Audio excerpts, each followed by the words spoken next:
Hello students, मेरा नाम श्रुति तुलसानी है और आज हम क्लास 9th का चैप्टर 2 का टू एक्सरसाइज 2.3 और एक्सरसाइज 2.4 करने जा रहे हैं। ठीक है, ये इस चैप्टर का पार्ट 2 है। ओके, सो हम सबसे पहले एग्जाम्पल देखते हैं। हमारे पास फर्स्ट एग्जाम्पल में क्या दे रखा है, हमें फर्स्ट स्टेज पे हमें 1 टाइल दे रखी है। ठीक है, ऐसे सेकेंड स्टेज पे हमें 3 टाइल्स दे रखी है। नंबर ऑफ टाइल्स हमारे पास 3 है। थर्ड स्टेज पे हमें नंबर ऑफ टाइल्स 5 दे रखी है। 1 2 3 4 एंड 5। ऐसे हमें फोर्थ स्टेज पे 7 नंबर ऑफ टाइल्स दे रखी है। ठीक है, हमें इसका लीनियर पैटर्न बताना है। Observe the growing pattern of square tiles from stage 1 to stage 4। Stage 1 पे 1 टाइल, फिर 3, फिर 5, फिर 7। Each stage is obtain by adding 2 more tiles to the previous stage. हर स्टेज में 2 टाइल्स बढ़ती जा रही है। अगर आप देखें तो यहाँ पे +2 +2 +2 +2। ठीक है, तो हमें एक इसका जनरलाइज्ड एक्सप्रेशन बनाना है। जनरलाइज्ड एक्सप्रेशन हम कैसे बनाएंगे, देखो। फर्स्ट स्टेज पे हमारे पास नंबर ऑफ टाइल है 1, सेकेंड स्टेज पे हमारे पास नंबर ऑफ टाइल है 2। तो हर स्टेज पे अगर मैं देखूँ तो 2 के मल्टीपल से एक कम टाइल है। ठीक है, तो 2 1 2 -1 इज 1।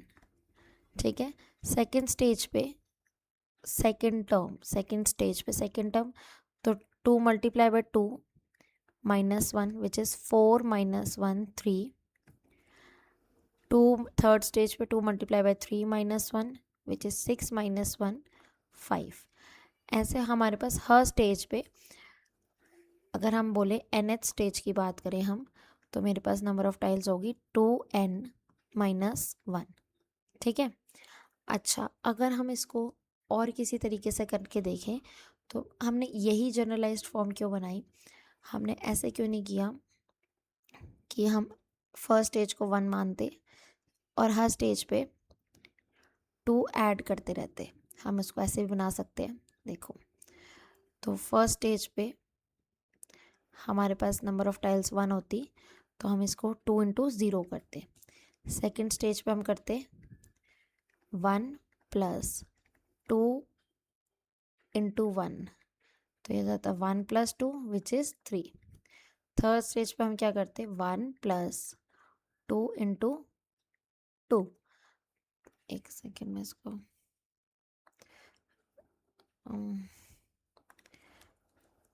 One second. ठीक है, थर्ड स्टेज पे हम करते 1 + 2 into 2 which is 1 + 4 5। Fourth stage पे हम क्या करते, 1 + 2 इंटू 3 विच इज़ 1 + 6 7। अब आप देखो कि हर स्टेज पे यहाँ पे एक नंबर कम है। फोर्थ स्टेज पे 3 है, थर्ड स्टेज पे 2 है, सेकंड स्टेज पे 1 है और फर्स्ट स्टेज पे 0 है। तो इसकी जनरलाइज्ड एक और फॉर्म बन सकती है जिसको हम लिख सकते हैं 1 + 2 n -1। ठीक है, nth टर्म कैसे निकालेंगे हम, इसकी nth टर्म, अगर nth टर्म की बात है तो सब में सारे टर्म में 1 हो रहा था, फिर +2 और एक टर्म कम n है तो यहाँ पे n -1। जैसे यहाँ 4 था तो यहाँ 3 आया। यहाँ अगर हमारे पास 5 होगा, फिफ्थ टर्म की मैं बात करूँ तो वो होगी 1 + 2 इंटू 4, 5 से एक कम, तो 1 + 8 विच इज़ 9। ठीक है, हर टर्म देखो, ये फिफ्थ स्टेज पे क्या आया हमारा आंसर 9। ठीक है, ऐसे ही हम एक जनरलाइज्ड फॉर्म, हमने 2 जनरलाइज्ड फॉर्म बनाई इसकी। एक हमारे पास हमने बनाई 2n -1, एक ही हमने जनरलाइज्ड फॉर्म बनाई nth टर्म के लिए, दूसरी हमने बनाई nth टर्म के लिए 1 +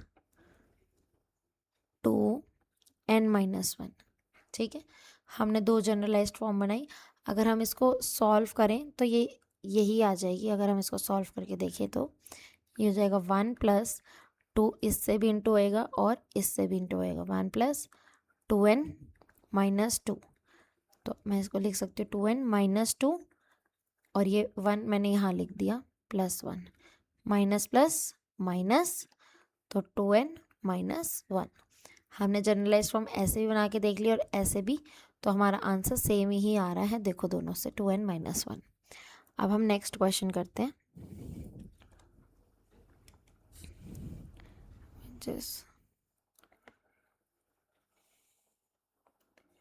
नेक्स्ट एग्जाम्पल।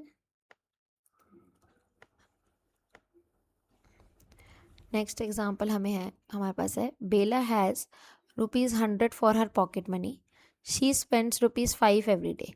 उसको 100 रुपये पॉकेट मनी मिलते हैं और वो रोज़ 5 रुपये खर्च करती है। We can track the amount left as follow.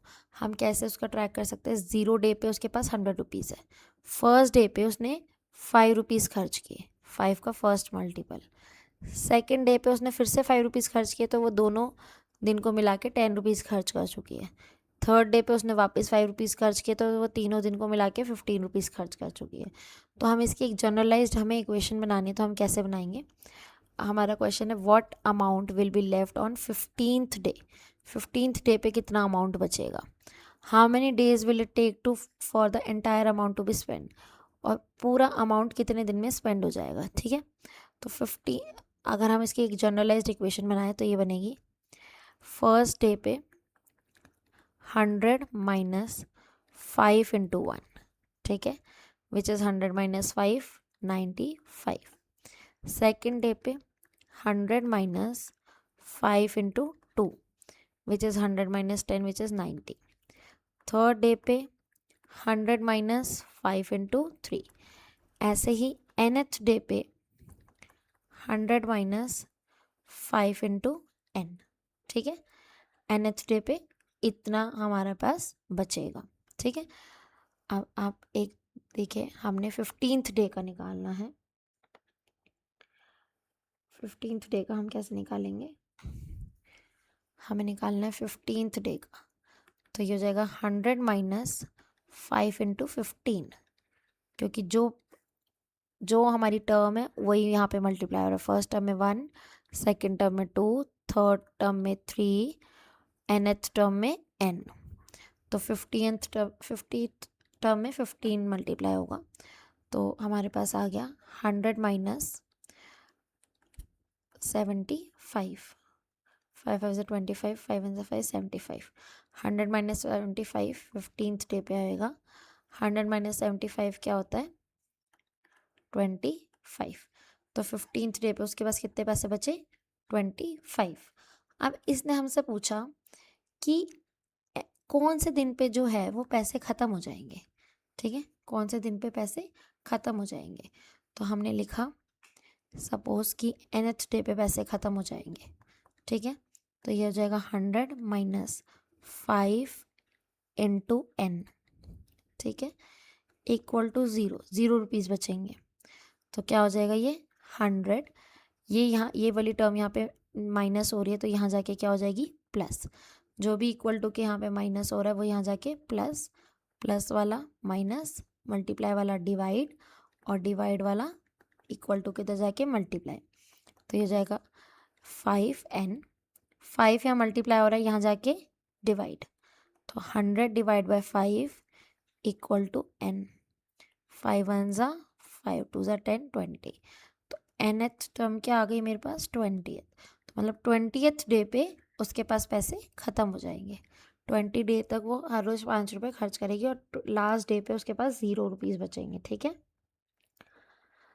अब हम इसका ये वाला क्वेश्चन करते हैं। थर्ड क्वेश्चन, थर्ड एग्जाम्पल क्या है? N auto rickshaw fair start at ₹25। 25 रुपये से ऑटो रिक्शा का फेयर स्टार्ट होता है, and remain the same for the initial 2 kilometre. और 2 किलोमीटर के लिए वो सेम रहता है, ठीक है। इनिशियल 2 किलोमीटर्स के लिए वो सेम रहता है, मतलब फर्स्ट किलोमीटर पे भी 25, सेकेंड किलोमीटर पे भी 25। Thereafter the fare increases by ₹15 per kilometre.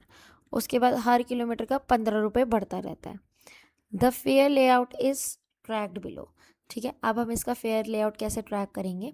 C, first term is 25, second term भी 25 है, थर्ड टर्म हम कैसे निकालेंगे? 25, थर्ड टर्म मतलब तीसरे किलोमीटर के लिए क्या होगा?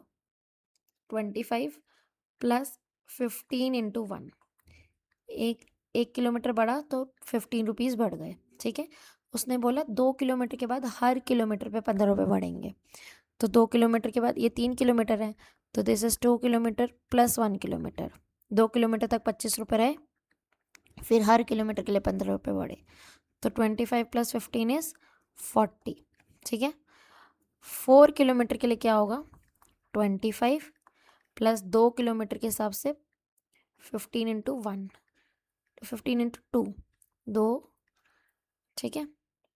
तो ये आ जाएगा 30 एंड 55, 25 प्लस 30 विच इज 55। अब ऐसे ही क्या होगा, 5 किलोमीटर के लिए क्या होगा, 25 प्लस 15 इंटू 3, ठीक है। 25 जो है हमारा फिक्स प्राइस है, और हमने 5 किलोमीटर हम चले, तो 2 किलोमीटर के लिए तो 25 रुपीज़ है। अगर आप 2 किलोमीटर तक चलोगे तो 25 रुपीज़ है। आगे के 3 किलोमीटर के लिए हर एक किलोमीटर का 15 रुपये देना पड़ेगा। तो आगे के 3 किलोमीटर के लिए हर एक किलोमीटर का 15 रुपये दिया, तो 15 इंटू 3 45, 25 प्लस 45 इज 70, ठीक है। अब अगर हम इसकी जनरलाइज टर्म बनाएं, तो इसकी जनरलाइज टर्म कैसे बनेगी, सी इसकी मैंने nth टर्म बनानी है। इसकी nth टर्म कैसे बनेगी, 25 प्लस, अगर हम एक चीज़ देखें कि जब मैंने 5 लिया तो यहाँ मैंने 3 मल्टीप्लाई किया, जब मैंने यहाँ 4 लिया तो मैंने यहाँ 2 मल्टीप्लाई किया, ठीक है। तो ऐसे ही अगर मैं 6 लेती, 6 किलोमीटर का लेती, तो यहाँ पे मैं 4 मल्टीप्लाई करती, ठीक है। तो जो भी मैं ले रही हूँ यहाँ पे n ले रही हूँ अगर मैं, तो उससे 2 कम यहाँ मल्टीप्लाई कर रही हूँ, तो ये हो जाएगा 15 इंटू n माइनस 2, ठीक है। मैंने n माइनस 2 से मल्टीप्लाई किया, 15 इंटू n माइनस 2। अब इसमें एक शर्त है कि जो n है वो 2 से बड़ा या 2 के बराबर होना चाहिए।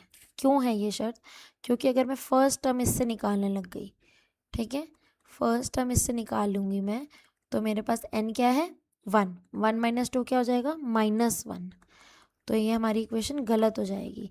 तो इसलिए हमने ये कंडीशन रखी कि n जो है वो 2 या 2 से बड़ा होना चाहिए। जब यहाँ पे 2 होगा n, तो 2 माइनस 2 0 हो जाएगा, तो ये वाली टर्म पूरी 0 हो जाएगी, क्योंकि 15 इंटू 0 0 हो जाएगा। तो सेकंड किलोमीटर 2 किलोमीटर के लिए भी हमारा फेयर क्या है 25, 1 किलोमीटर के लिए गलत हो जाता, इसलिए हमने इसको पहले ही स्पेसिफाई कर दिया कि n जो है वो ग्रेटर देन और इक्वल टू 2 होना चाहिए। अब हम नेक्स्ट क्वेश्चन करते हैं, विच इज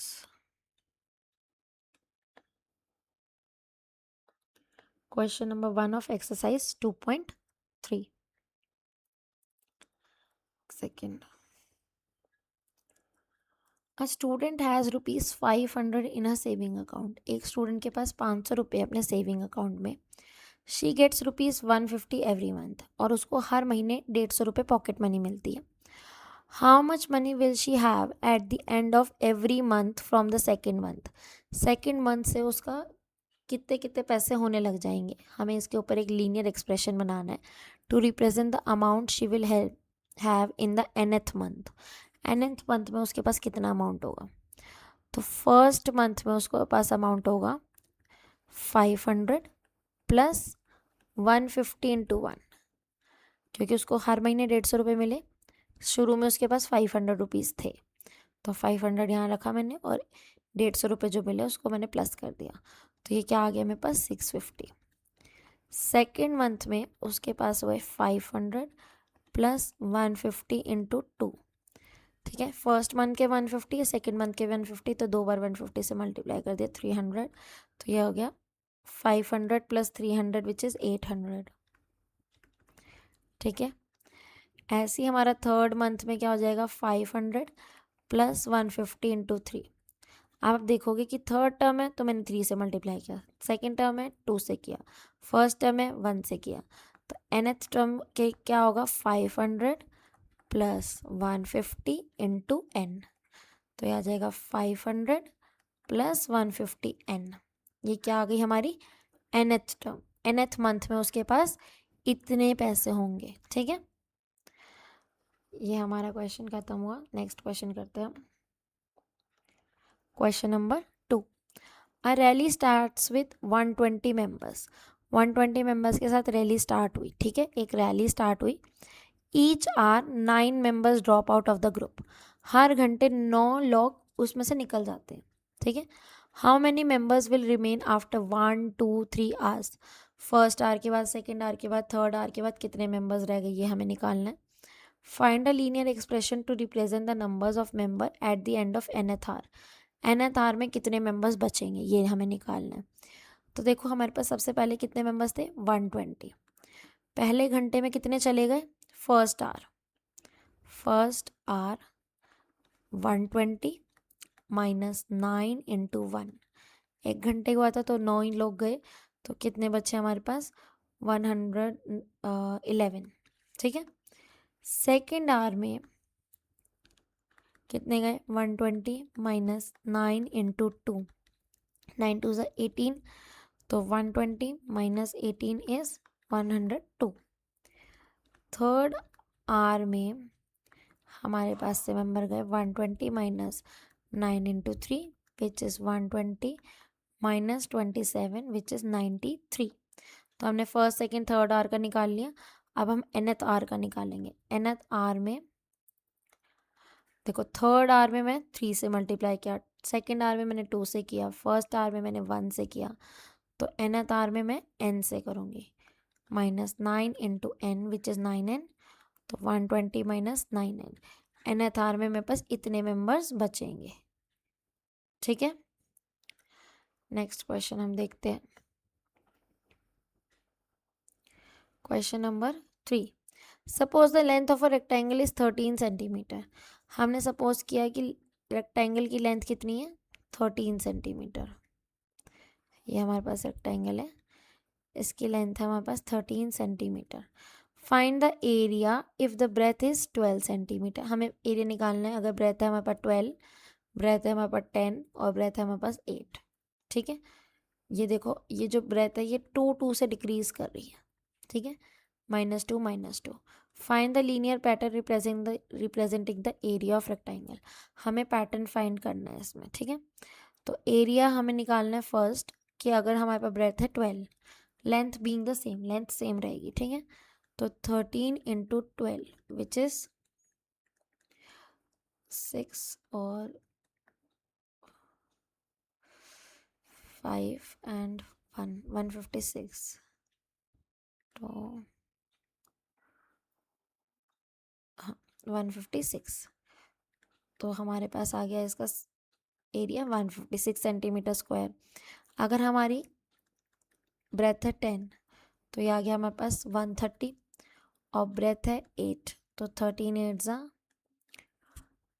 104। ठीक है, तो अगर हम इसको देखें तो यहाँ पे मेरे पास -26 हुआ।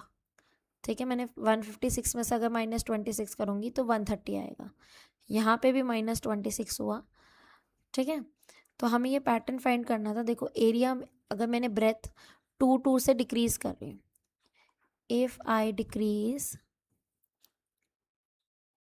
ब्रेथ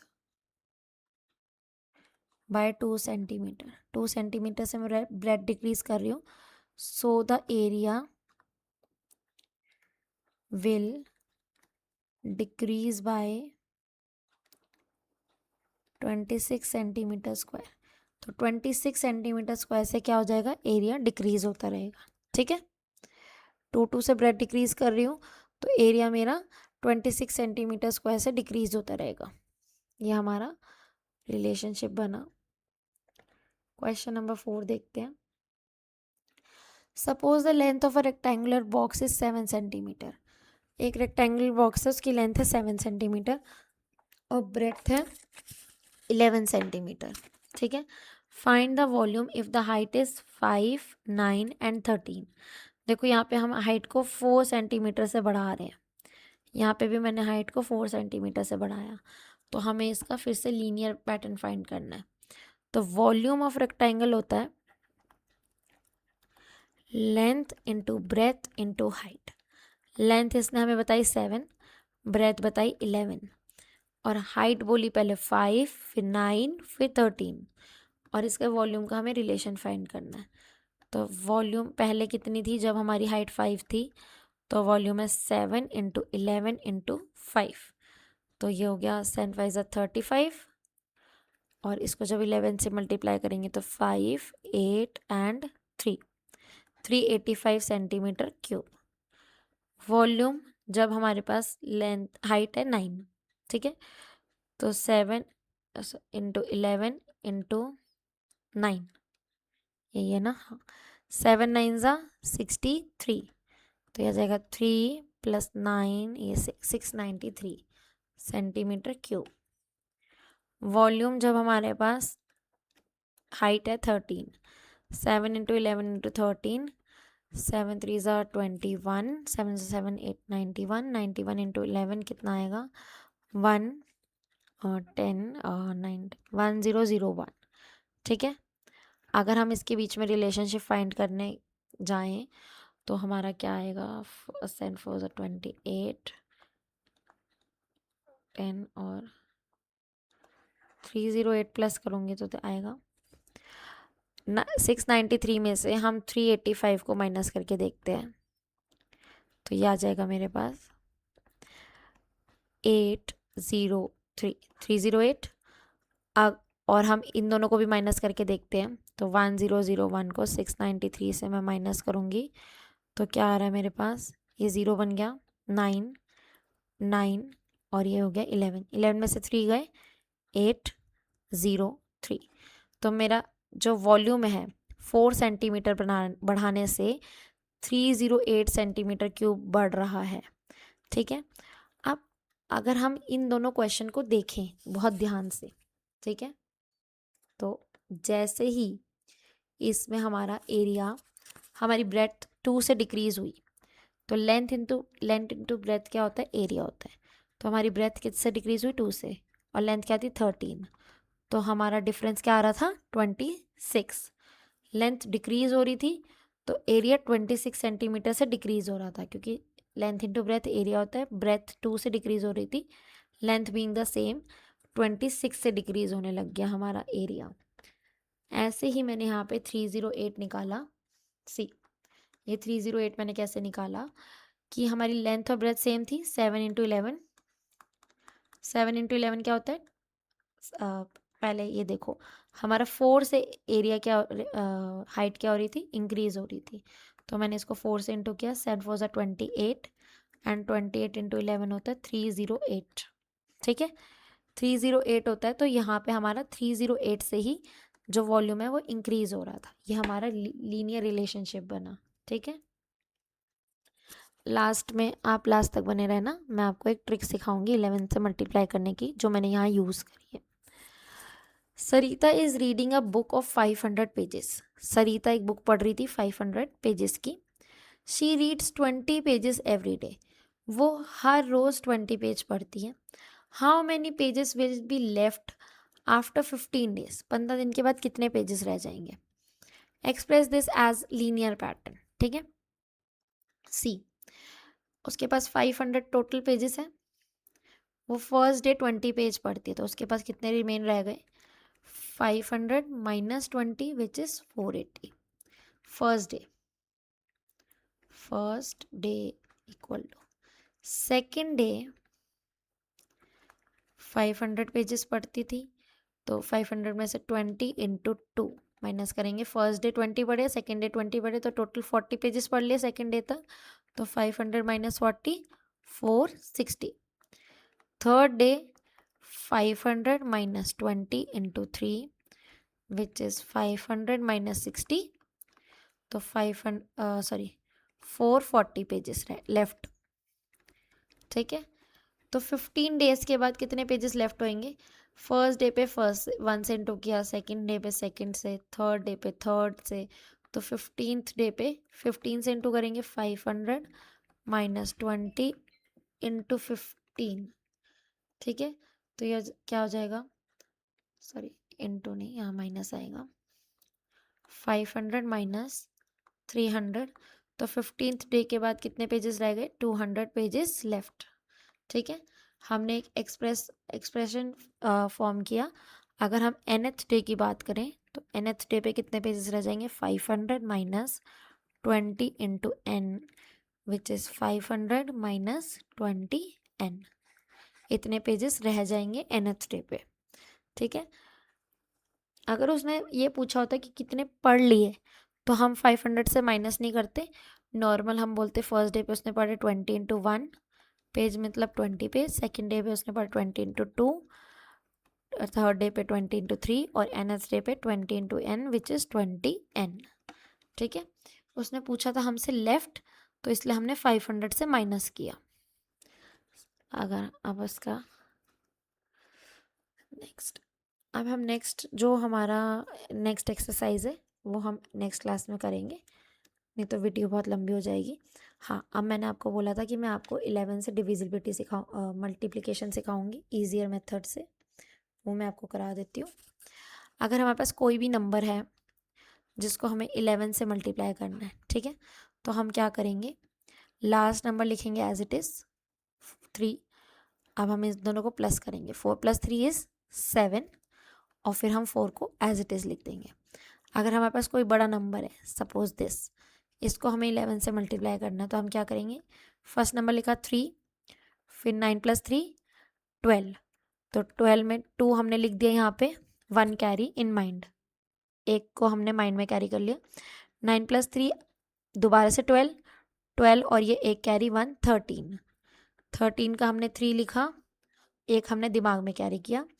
अब ये बचा 3, 3 में 1 प्लस किया 4, तो ये आ गया हमारा आंसर। ठीक है, एक और कराती हूँ मैं। जैसे हमारे पास नंबर है सपोज 56, तो पहले हमें लास्ट वाले नंबर को लिखना है, फिर हमें दोनों को प्लस करके लिखना है, फिर हमें ये फर्स्ट वाले नंबर को लिखना है। ठीक है, तो हमने 6 को एज इट इज़ लिखा, 6 + 1 11, 11 में एक हमने लिखा यूनिट प्लेस वाला और एक हमने कैरी ले लिया, एक हमारे दिमाग में कैरी है। ये 5 लिखना था, अब ये एक कैरी है, 5 + 1 6, ये हमारा क्या हो गया, आंसर। तो ऐसे ही हम 11 से बहुत जल्दी से मल्टीप्लाई कर सकते हैं।